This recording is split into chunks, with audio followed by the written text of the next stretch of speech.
In today's video, we're sharing 12 short books from our TBR. Because you don't always want to make a 600-page commitment. Let's get to it. I'm Brandon. And I'm Taylor. And today we are sharing with you 12 books from our TBR. 6 each. Yes, 6 each from our TBR, but also our physical home library that we Yeah. haven't read yet, but we're excited to read. And what's really cool about all of these books is they are roughly 200 pages Shorties. or less. Short stacks. Short stacks. Like, look at this. This is 6 books. This is 6. Short stacks. One Brandon Sanderson novel. Right. And there's 6 of them here. So if you were to read all of these, that's 12 books. 12 books you can smash. And what's cool about this, and this is something we've talked about recently, is that the virtue in reading these short books is not only are you reading a book and accomplishing, your reading goals or whatever you have going, but you're exposing yourself to a lot of different types of writers and stories.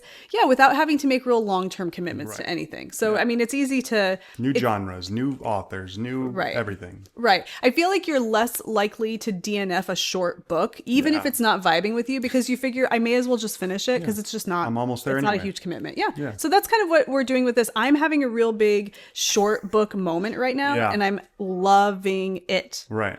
So we're going to get into it. Okay. All right. Do you want to start us off with your I'll first one? start. All right. Kind of, this was the one that inspired me as one of my reading goals for 2025, to sprinkle in the classics. I had this one in mind because it's a shorty. Yeah.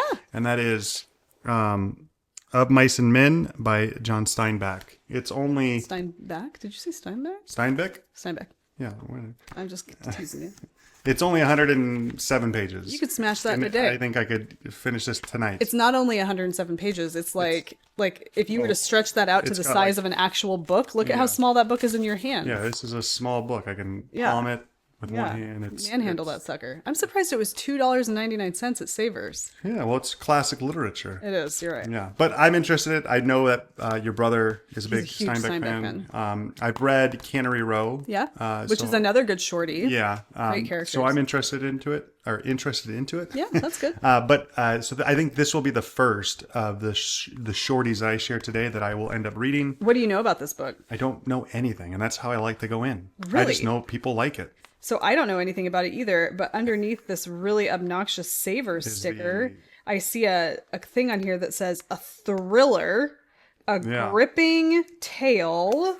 What else does it say? A gripping tale, ellipses, ... that you will not set down until it is finished. Which is like an hour. Steinbeck has touched the quick. I mean, that's a real serious thing to say. Yeah. We're making some serious... why would somebody put this darn sticker over the... Wow, get that out of here. That's some... Okay. A thriller, a gripping tale that you will not set down until it is finished. Steinbeck has touched the quick. Not the Steinbeck has touched the quick part, but the other part. You can put that on the back of the Blake Crouch novel that we just read. For sure, yeah. So this has some big shoes to fill. Right. So we'll see. Yeah, I'm into it. Cool. So that's one I think that is very crushable and very short and classic. And so a gripping thriller. And it definitely is a sprinkle. It doesn't look like it is a sprinkle for sure. What? The cover of it, the illustration on the front, the name of the book just doesn't say gripping thriller to me. Right. Yeah. So I'm interested to see how that is. Cool. Yeah. That's my first. Okay, so this first one I'm going to share with you looks like a bigger book. I don't know, there's something about it when I hold it in my hand. It's a hardcover. It looks a little bit like a bigger book. Some of these clock in at slightly more than 200 pages, but we're rounding down. This one is less than 200. It's 192 pages. Perfect. This is called Victorian Psycho by Virginia Feito. This, from what I read on the flap and on the back, it sounds like it's a cross between like American Psycho, Lizzie Borden, and like The Sound of Music. Oh, wow. What a combo. I don't know. In terms of like vibe. Didn't know you needed. In terms of like vibes. It says, from the acclaimed author of Mrs. March comes the riveting tale of a bloodthirsty governess who learns the true meaning of vengeance. So we have this governess who goes to work for this family who are horrible. The children are horrible, the parents are horrible, and she has a dark past that might give her some proclivities murderous tendencies, maybe. Right. Cool. But she ends up, I think, reaping vengeance on something towards the end. I don't know, things get grisly, and it's got the horror vibes. Yeah, it says, for sure. simmering with rage, propulsive and laugh-out-loud funny, Victorian Psycho speaks profoundly of horror, both within and without. And that is by Catriona Ward. She sounds familiar. What is that name? It sounds familiar. The house on Needless Street. Yes, that's right. Riotous, devilishly clever, and deliciously appalling. Victorian Psycho is flat out brilliant. Cool. All right. Yeah, that sounds great. Yeah, so I'm excited about this. It's definitely going to be one of those. It's a recent pickup too for you. It's a very recent pickup for me, and it's less than 200 pages, and it sounds like it's going to be a blast. Perfect. So that is my first. All right. On to my next. This is a gift from you for Valentine's Day. Yes. And you're gonna have to help me with the title because I always have a hard time with this. The Chrysalids by John Wyndham. I have a John Wyndham. It's one of the book. New York Review Book editions, Yeah. which I've kind of gotten a couple of recently. I have no idea about this. This is a sci-fi. It's sci-fi. A short sci-fi. Sci-fi. How many pages? Let's see. I think it might be slightly over 200. I think it's 200 exactly. Oh, look at that. 200 exactly. The Chrysalids is set in the future after a devastating global nuclear war. David, the young hero of the novel, lives in the tight-knit community of religious and genetic fundamentalists, always on the alert for any deviation from the norm of God's creation. Abnormal plants are publicly burned, with much singing of hymns. Abnormal humans who are not really human are also condemned to destruction unless they succeed in fleeing to the fringes, that wild country where, as the authorities say, nothing is reliable and the devil does his work. David grows up ringed by admonitions. Keep pure the stock of the Lord. Watch thou for the mutant. I kind of love this like post-apocalyptic dystopian. It's kind of like I've never read it, but The Handmaid's Tale. Yeah. Like with the religious aspect of it, that kind of like, you're trying to, purify. It has like an X-Men quality to it. Sure. With the mutants. Yeah. I think that's a common theme in his books. Okay. So as I've been finding, he has a lot of books that touch on this idea of like, I don't want to say like, what is that genetic, when you control how something comes with their genetics? Human like, genome? Eugenics. That kind of, eugenics where you can like make something more perfect by I think that's just cleansing like the idea the genes. of like getting rid of, you just eradicating something that is a defect. Okay. Well, I don't think that in particular is what is his theme, but I think that's something that he talks about. This is kind of an older. It's older. He's like of the Heinlein. Yes, Heinlein era, right? contemporary, I think. When was this made? This could be a classic sci-fi. I know. Right? Isn't yeah. it? Let's see. When you talk, while you're looking for that, when you talk about like how there's like a religion kind of thing, you didn't know that? I think I did. Yeah. Oh, okay.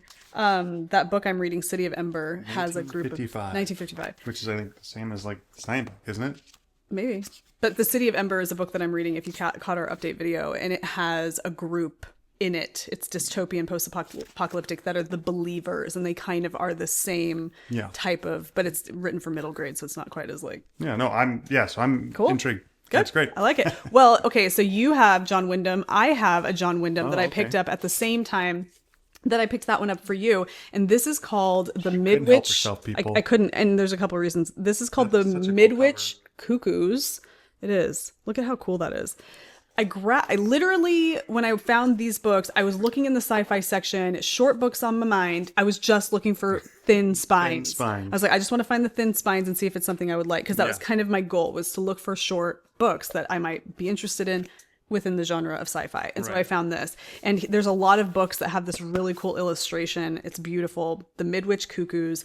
This is a book, it's again sci-fi. Yeah. There's this English village where these women become all pregnant at the same time, and the offspring that come from this, they're all kind of like, I don't know if it's like immaculate, I mean, kind of like an immaculate They all conception. get pregnant at the same time, right? Yeah. Yeah, like, but then the offspring that come from this are kind of children that are possessed, supernatural, maybe have some special powers. There's something weird or strange about them, and the town is called Midwich, and so they call them the Midwich Cuckoos. And so it's just a really unsettling sci-fi. And it's funny, I mentioned Margaret the Atwood. Handmaid's Tale on the other one. She's quoted on the back here. And her quote on the back of this, it says, "In my opinion, John Wyndham's chef d'oeuvre." I don't know what that means. I myself had a dream about a highly intelligent non-human baby after reading this book. Yeah. And Stephen King said something on there about him too. Best writer of science fiction that England has ever produced. Yeah. Yeah. So yeah, John Wyndham, and you just took it away from me. Sorry. But yeah, I'm really interested in this. It says genuinely creepy. Wyndham really was a terrific storyteller. Yeah, I want to get into some John Wyndham because he has several of these books that are relatively short. And then this one clocks in at 213, slightly over the 200 page mark, 213 pages. System. Yeah, and I think it's supposed to be really good. Cool. So there's that one. All right, my next one, my third one. It's one I've had on the shelf for a while. I picked it up when we were going through Barnes & Noble. Yeah. It was on the table of like short reads that you and can talking crush about in the weekend. sprinkling in some classics. Yeah, and it's The Stranger by Albert Camus. No, it's Camus. Camus? Sorry, I don't know how to pronounce French. Yeah, I picked this up just basically kind of was just drawn by the cover, the length, I think. I've had it on the shelf for a couple months now. It is a story about a man whose mother just died, right? Just passed, and it's kind of the telling of their life. Since it was first published in English in 1946, because it's translated, Albert Camus, his first novel, The Stranger, has had a profound impact on millions of American readers. Though this story of an ordinary man who unwittingly gets drawn into a senseless murder on a sun-drenched Algerian beach, Camus explored what he termed the nakedness of man faced with the absurd. So this is like a new American translation, but it's supposed to have better clarity. But yeah, I'm kind of intrigued by it, and I've always kind of liked, thought provokers and everything like that. So this is one I've been meaning to get to, and for whatever reason, just keep forgetting about it, even though I'm interested. A lot. I love the art on the cover of that, and I kind of wonder if it's a vintage edition. Yeah. So it's just kind of interesting. Really fun. Yeah. I like to feel that cover. It kind of has like a texture. It does have a texture, sandpapery feel to it, like dull sandpaper. Yeah. All right, cool. All right, my next one is actually going to be a sequel. Is that what you call sequels? Yeah, right? It's a follow-up. Yeah, follow-up. So this one is called Drowned Country by Emily Tesh. Now, I got this one actually because it is the follow-up to this one, Silver in the Wood. And if you caught our update video, you know that I just recently finished this one, which is a fantastic one if you want something short, a novella, if you will. This one is only 104 pages. Yeah. Fantastic. So this is a very folkloric, woodsy story. Yeah. This is the follow-up to that story. So by making this suggestion, even though this is on my TBR, I would suggest starting, obviously, because it's the first, with Silver in the Wood, a great one, and then moving on to Drowned Country, because this follows the characters from Silver in the Wood, and it really develops them. It expands on the story. This is about kind of like a hermit that lives in the woods, but he's more than meets the eye. He's an old soul that is attached to the wood, and he meets a young man who is taking ownership of the manor house that's off outside of the woods just slightly. Some things happen that are very folksy and fae related. There's a little bit of a romance that develops here, and then the story continues on in Drowned Country. If you like folkloric vibes, woodsy vibes, forgotten gods, old forests, then this is a really great one. And then you have a follow-up to go with it as well. Check out our update video if you want more on this. But 100%. This, Drowned Country, is my TBR book. That's a shorty. How many pages is that one? That's a great question. It's a little bit bigger. So I think this one actually is going to clock in at a little higher. No, 153. Less than 200. It's high. It's more pages than this, but less than 200. So yeah, a really great duology here if you need some shorties in your life. All right, so my next one is another sprinkle in the classics. Sprinkle in those classics. This is actually one you bought, and we're planning on reading, but haven't gotten around to it. But I've read one of his, and I want to keep reading some more of his stuff. I will probably read it eventually. But it's Ernest Hemingway's The Old Man and the Sea. It's a shorty, right? It's only 127 pages. It's another one that's like very good margins, very good font size. Probably could crush it in a day. Yeah, probably. But it's a classic one, and this is a really kind of a cool cover design as well. Oh, I thought you were popping it up. Yeah. Do you know what it's about? an old man in the sea. You know, I have always confused this story. I don't know if this is this, but you know the old man that goes to the sea and he like fishes and he takes fish back to his wife. Oh, yeah. I always confuse this, what that is, with what that story is. Okay. I don't think that's the same though. Yeah, so I've read The Sun Also Rises, which is one of his first novels, or was his first novel. Mm-hmm. This is one of his last novels. Okay. The Old Man in the Sea has proved itself to be one of the most enduring works of American fiction. The story of a down-on-his-luck Cuban fisherman and his supreme ordeal, a relentless, agonizing battle with a giant marlin far out in the Gulf Stream, has been cherished by generations of readers. Was that like a small-scale Moby Dick? Yeah, sure. That's what it is, Old Man in the Sea? Small-scale Moby Dick. Short book, short Moby Dick. Small fish. Yeah. There's going to be people that are watching this video that have read this book and have opinions. It's a book that is, I think, polarizing. There are some people that really don't like it, and some people that do. And I will let you know where I fall. Yeah, good. Okay, my next one is going to be another follow-up to a book that I've recently finished. So you're kind of getting a twofer here. This book is called Inside Man. Oh. By KJ Parker. This is the follow-up, actually, to the book Prosper's Demon, which I shared on our update video. Interesting story about an exorcist. I'm not going to go into all the details. You really need to watch the update video. If you want a fun, interesting, compelling, but also very kind of philosophical and dark. Right. You gray mentioned area it had a lot characters. Of moral grayness. Is that a thing? Yeah. The lesser evil whole question. Okay. This is a fantastic one. Now, this is the follow-up, and this is on my TBR because obviously I haven't read it yet.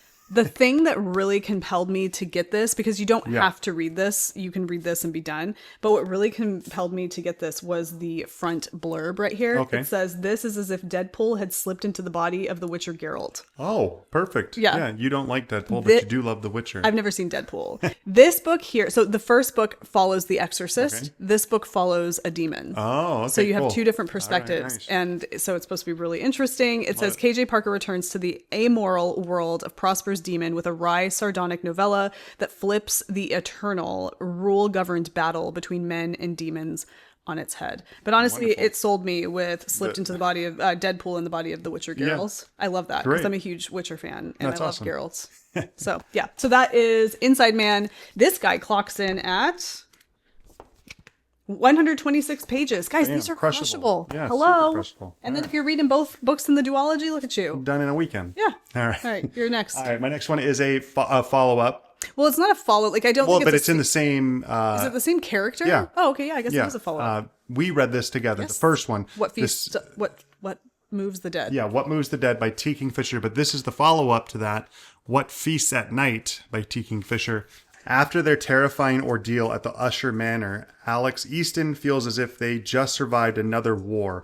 All they crave is rest, routine, and sunshine, but instead, as a favor to Angus and Miss Potter, they find themselves heading to their family hunting lodge deep in the cold, damp forests of their home country of Galicia. In theory, one can find relaxation in even the coldest and dampest of Galician autumns, but when Easton arrives, they find the caretaker dead, the lodge in disarray, and the grounds troubled by a strange, uncanny silence.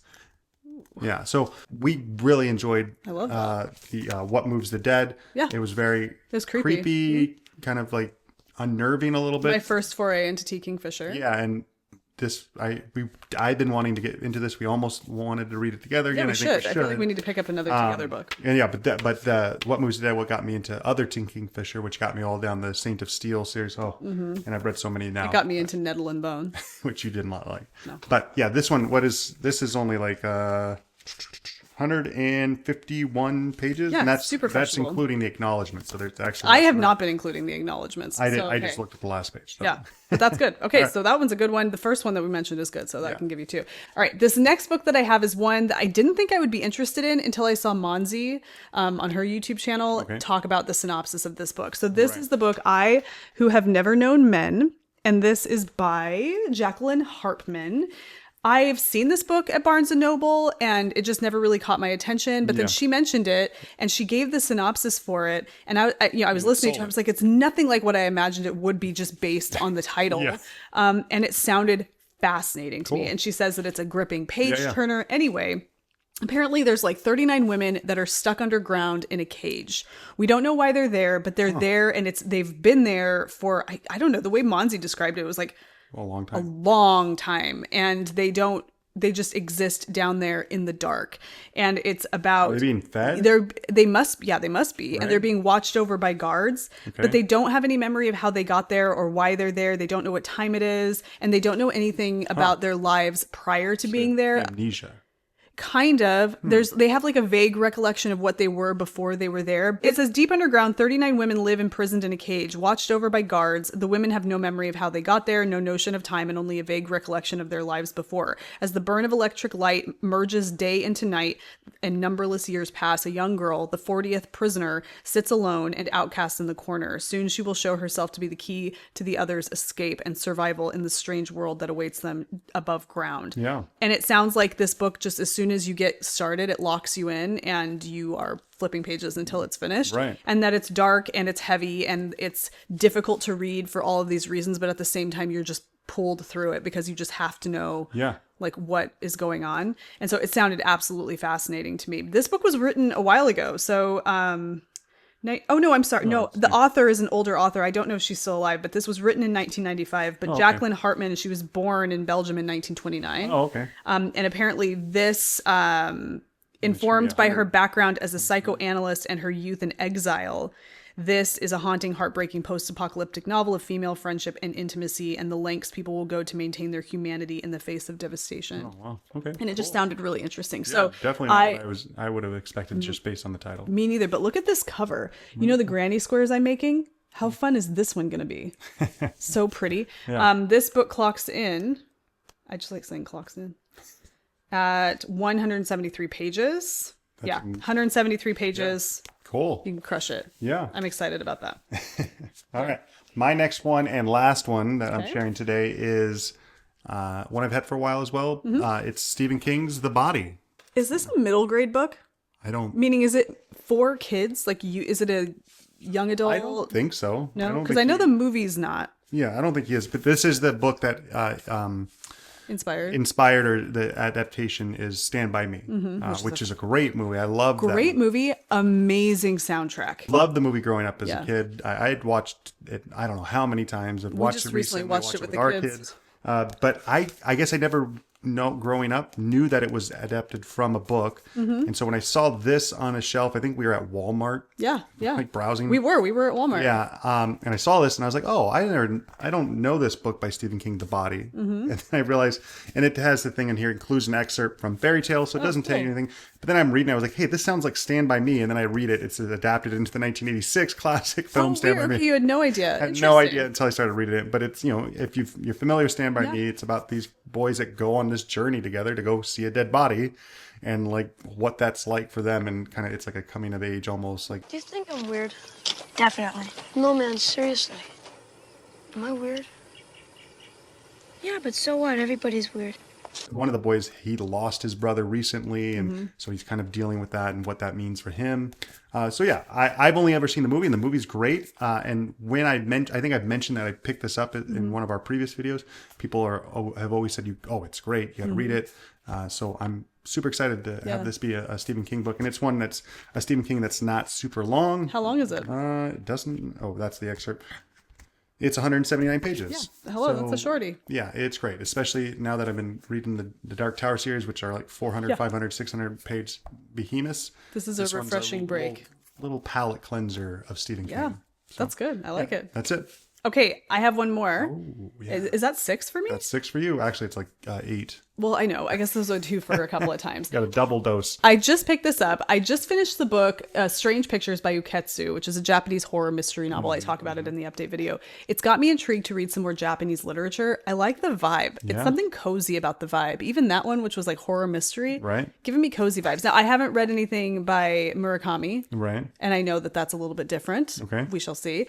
This one is actually a series of short stories, but they're not short stories they're all connected. It's called People from My Neighborhood. Okay. And each story is about a member of this person's neighborhood. And as you read through the stories, you learn that these stories are interconnected. And it kind of teaches you about these people and what they're doing and what's going on in this neighborhood. It says, a bossy child who lives under a white cloth near a tree, a schoolgirl who keeps doll's brains in a desk drawer, an old man with 2 shadows, one docile and one rebellious, a diplomat no one has ever seen who goes fishing at an artificial lake no one has ever heard of. These are some of the inhabitants of People from My Neighborhood. Details of the local and everyday slip into accounts of duels, prophetic dreams, revolutions, and visitations from ghosts and gods in 26 palm of the hand stories, fiction small enough to fit in the palm of one's hand and brief enough to allow for dipping in and out. Hiromi Kawakami creates a universe ruled by mystery and transformation. And I was so sold by that. It sounds so fascinating. Amazing. They are very short. I mean, Whimsical. you can see the contents shows lots of different stories. Right. So here's 26. you got 26. And this is a very short book. So you know that the stories are really short. Like the first one is only a page and a half. And then you have all these like really interesting stories. Cool. Some of the titles are The Secret, Chicken Hell, Grandma, The School Principal, All right. The Hachiro Lottery, It sounds like an elementary kid just writing random things down. The Elf, Lord of the Flies, The White Dove. It just sounds so like potato chippy, but in all the right ways. Like you're gonna read one, you're just gonna keep going. What? How many pages? Okay, so this clocks in at. Alexa. I like saying that. I know you do. 159 pages. Damn. Yes. I'm so excited about this. And look at the front. Really cute. It kind of has a very Cute is that? cool aesthetic. And I mentioned this in our update video. I love watching Japanese horror games, and one of the things that you see in these Japanese horror games are these like you see like what Japanese neighborhoods look like. Yeah. I mean, you can see it anywhere. But I want to go to Japan.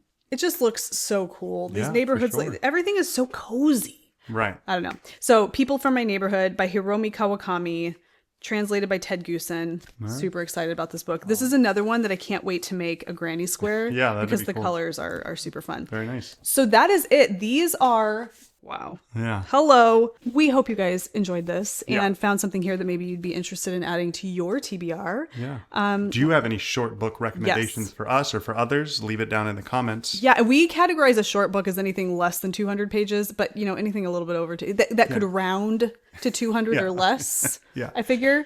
But yeah, let us know what you guys think. If you've read any good short books lately, check out Patreon. Yeah, because there's going to be an after show where we for kind this of just ramble episode. on a little bit more. Yeah, we got some more things to say about this. So check it out if you'd like to head over to the Patreon, Yeah. see some additional content.